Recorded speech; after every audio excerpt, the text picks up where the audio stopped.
You have 60 seconds to hand over your son, or we're calling Child Protective Services." Those words hung in the air like a death threat.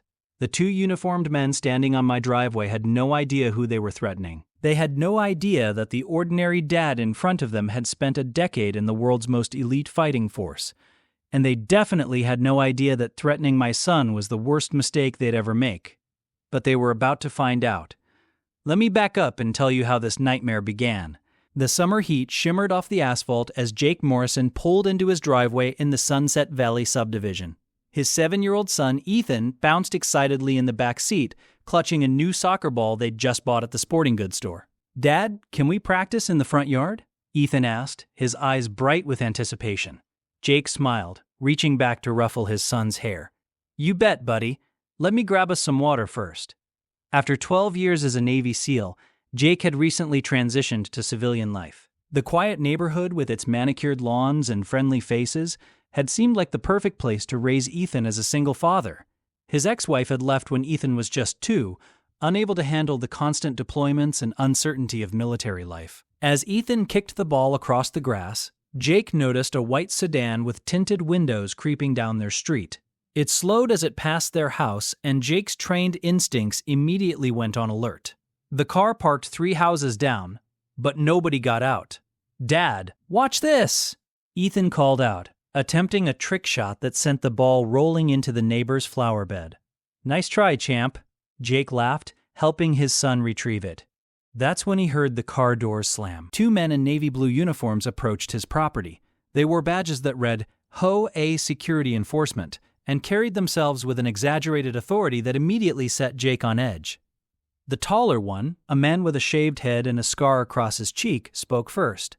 "Sir, we need to speak with you about a serious violation," he announced, his hand resting on what appeared to be a baton at his belt. Jake stepped in front of Ethan instinctively. "Can I help you, gentlemen?" The second man, shorter and stockier with a permanent scowl, pulled out a clipboard. "We're with the Sunset Valley HOA Security Division. We've received complaints about your property, and we need to conduct an immediate inspection." Jake frowned. "I'm not aware of any HOA Security Division. I've only dealt with the board through email and the monthly meetings." "New program," the tall one snapped. "Started last month. You should have received notification."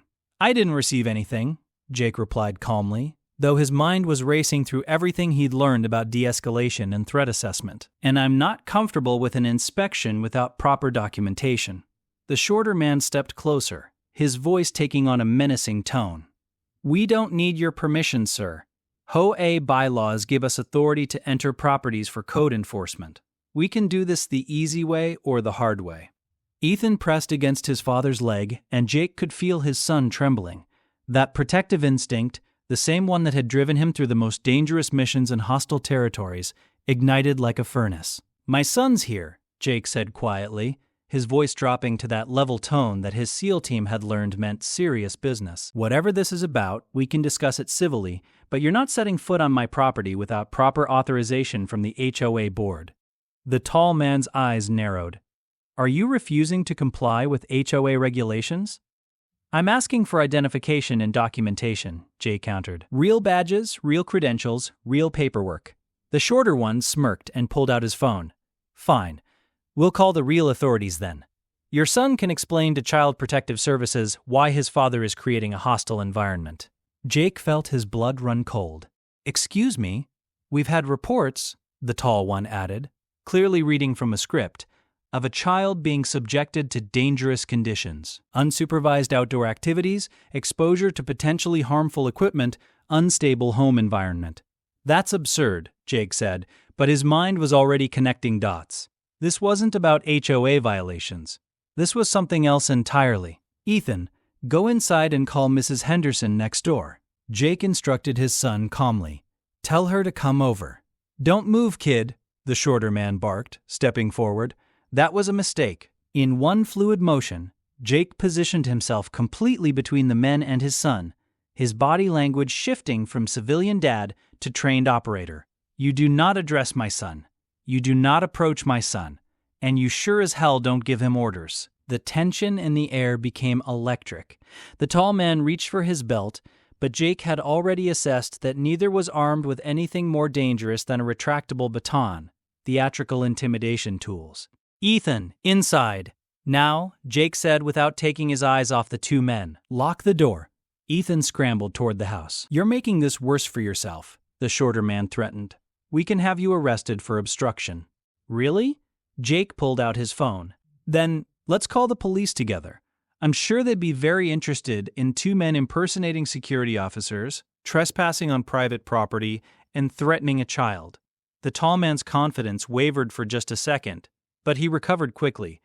"We have every right to be here. The HOA is run by volunteers," Jake interrupted. 3 retirees and a part-time accountant who handle everything via email. There is no security enforcement division. So let's cut through the performance. Who sent you, and what do you really want? The shorter one sneered. "You think you're smart? You military types are all the same. Think you own the neighborhood. Think the rules don't apply to you." And there it was. Jake's expression didn't change, but internally, he understood. This wasn't random. "Is this about the board meeting last week?" Jake asked. "About the proposal to install security cameras on public streets?" 3 weeks ago, Jake had attended his first HOA meeting and voiced concerns about a proposal that would install cameras throughout the neighborhood. He'd done his research and presented evidence that the company behind the proposal had a history of data breaches and privacy violations. The motion had been tabled for further review, much to the frustration of one board member in particular, Dennis Blackwell, who'd revealed during the heated discussion that he owned stock in the security company. The two men exchanged glances, and Jake knew he'd hit the mark. "This is harassment," Jake stated clearly, "and attempted intimidation. You're not HOA officials. You're private security hired to scare me into backing down." "You can't prove anything," the tall one said, but he'd already taken a step back. Jake smiled, and it wasn't friendly. "Actually, I can. See that camera?" He pointed to a small device above his garage door. "High-definition video and audio. Everything you've said and done is recorded, including the threats against my son." The color drained from both men's faces. "And before you think about doing something stupid," Jake continued, his voice dropping even lower, "you should know that my training didn't end when I left the Navy. I can have both of you on the ground before either one reaches that joke of a weapon on your belt, but I'm a civilian now, and I prefer to handle things legally." His phone was already dialing. "Officer Martinez? This is Jake Morrison on Oakwood Drive. I have 2 individuals on my property claiming to be HOA enforcement, making threats against my minor son and refusing to leave when asked. They match the description of a home invasion crew that's been reported in neighboring subdivisions." He'd made that last part up, but the effect was immediate. The two men began backing toward their car. "You don't know who you're messing with," the shorter one tried one last time. "Funny," Jake replied. "I was thinking the same thing about you." Within 4 minutes, a patrol car pulled up. Officer Martinez stepped out, a woman Jake recognized from the community center where Ethan played basketball. "These the guys?" she asked. "Yes, ma'am. They claim to represent HOA security, threatened my son, and attempted to gain unauthorized entry to my property."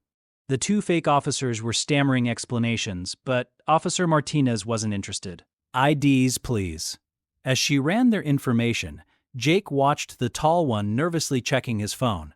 A text message had clearly rattled him. 10 minutes later, another car arrived. Not police this time, but Dennis Blackwell himself, looking pale and anxious. "Officer, there's been a misunderstanding," Blackwell began, but Martinez held up her hand. "Mr. Blackwell, these 2 gentlemen are carrying falsified credentials claiming to represent your HOA. That's impersonation and fraud." They were just supposed to talk to him," Blackwell stuttered. "About the cameras, about safety concerns." "By threatening his child?" Jake interjected coldly. The full story came out in fragments. Blackwell had hired the 2 men, private security contractors, to persuade Jake to drop his opposition to the camera proposal.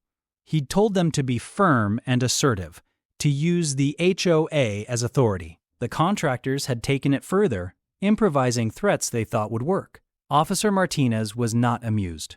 "Mr. Blackwell, you're looking at conspiracy to commit fraud, harassment, and depending on what the DA decides, possibly attempted child endangerment."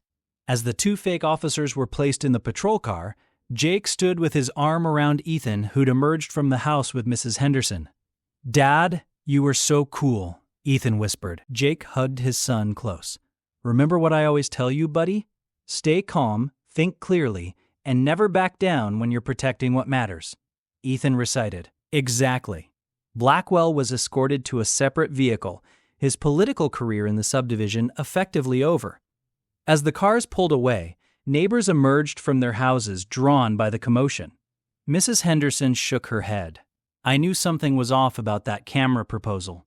Too aggressive, too pushed." Jake nodded. "Some people forget that communities work best when we look out for each other, not spy on each other." That evening, as Ethan practiced soccer in the backyard this time, Jake received a call from the HOA board president, apologizing profusely and promising a full investigation. The camera proposal was permanently scrapped. Later, as he tucked Ethan into bed, his son looked up at him with wide, serious eyes. "Dad, were you scared?" Jake considered the question honestly. A little.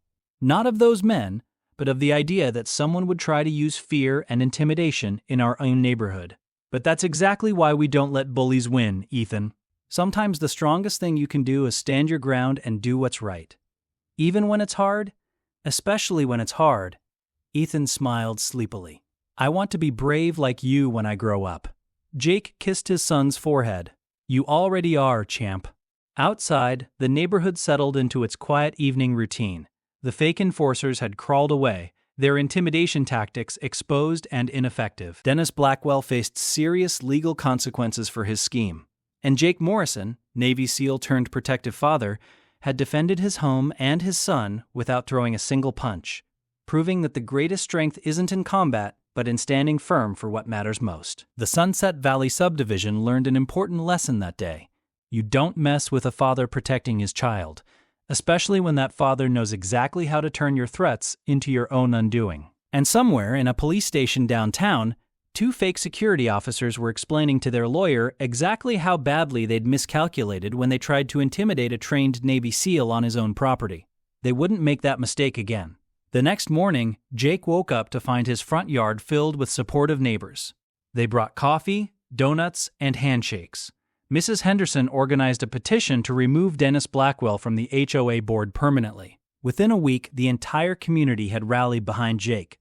The local news even picked up the story, running a segment titled, "Navy SEAL Dad Protects Family from Fake HOA Officers." Jake declined most interview requests, preferring to keep his family's privacy intact. But he did agree to speak at the next community meeting, where he emphasized the importance of questioning authority and standing up against intimidation tactics. Ethan became something of a hero at school, proudly telling his classmates how his dad had stood up to the bad guys without even raising his fist. And Jake? He continued being the dad he'd always wanted to be, present, protective, and principled. The end.